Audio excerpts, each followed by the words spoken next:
আসসালামু আলাইকুম ওরহমতুল্লাহি ওবারাকাতু। কেমন আছেন আমার দিনী ভাই ও বোনেরা? আশা করি আপনারা সবাই ভালো আছেন। আজকে পবিত্র জিলহজ মাসের 2 তারিখ, আর আমরা জিলহজ মাসের ফজিলত আমল সম্পর্কে সবাই জানি।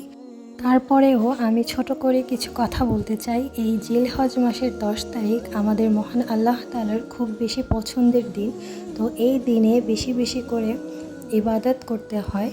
তো সেই জন্য আমাদের সবার প্রথম এই 10 দিন রোজা রাখতে হবে। তো 1 তারিখ থেকে 9 তারিখ পর্যন্ত আমাদেরকে চেষ্টা করতে হবে 9টা রোজা রাখতে, কারণ 10মতম দিন কিন্তু ঈদ।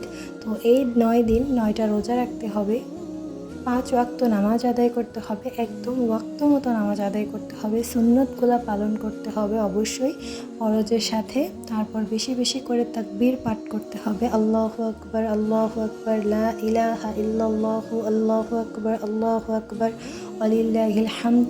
তারপর লা ইলাহা ইল্লাল্লাহ পড়তে হবে, সুবহানাল্লাহ, আলহামদুলিল্লাহ, আস্তাগফিরুল্লাহ। এই তাকবীরগুলা পাঠ করতে হবে। তারপর বেশি বেশি করে কোরআন তেলাওয়াত করতে হবে, দান সাদকা করতে হবে। তারপর চেষ্টা করতে হবে বেশি বেশি করে নেক কাজ করা, যে কাজগুলো আল্লাহ তাআলা খুব বেশি পছন্দ করেন। মানুষের সাথে খুব ভালো ব্যবহার করা, গীবত না করা, কাউকে কষ্ট না দেওয়া।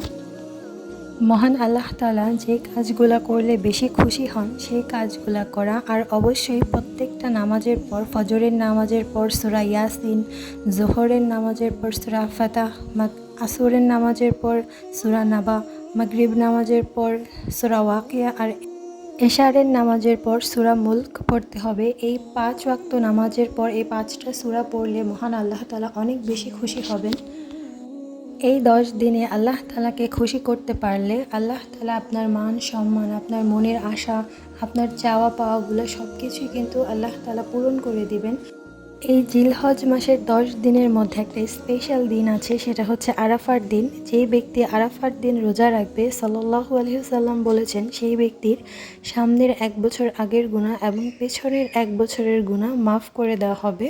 আরাফার দিনের আরেকটা বিশেষ ফজিলত আছে। যেই সব ব্যক্তিদের দোয়া কবুল হয় না, বিয়ে হচ্ছে না, চাকরি হচ্ছে না, সন্তান হচ্ছে না, মনের আশা পূরণ হচ্ছে না, সেই সব ব্যক্তিদের জন্য খুব ভালো একটা সময় আসরের নামাজের পর থেকে মাগরিবের আগ পর্যন্ত যেই 3 ঘন্টা সময় থাকে, সেই 3 ঘন্টা সময়ের মধ্যে নিজেদেরকে একদম বন্দি করে রেখে আল্লাহর কাছে বারে বারে দোয়া করতে থাকতে হবে। আর এই সময়টাতে কী দোয়া করলে আপনার দোয়া তাড়াতাড়ি কবুল হবে সেই দোয়াটা কিন্তু বলে দিচ্ছি।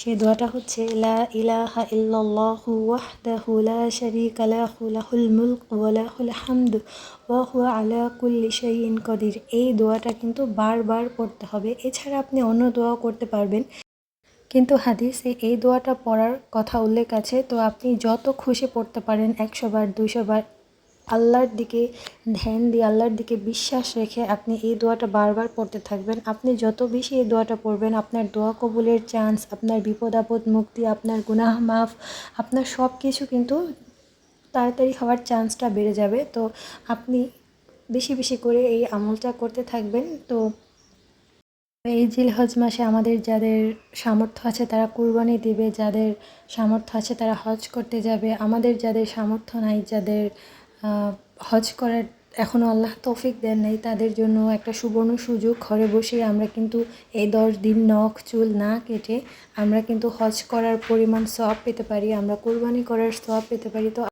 মহান আল্লাহ তাআলা আমাদের এই জিলহজ মাসে বেশি বেশি নেক আমল করার তৌফিক দান করুক, আমিন। আজকের ভিডিওটা এ পর্যন্তই। আল্লাহ হাফেজ।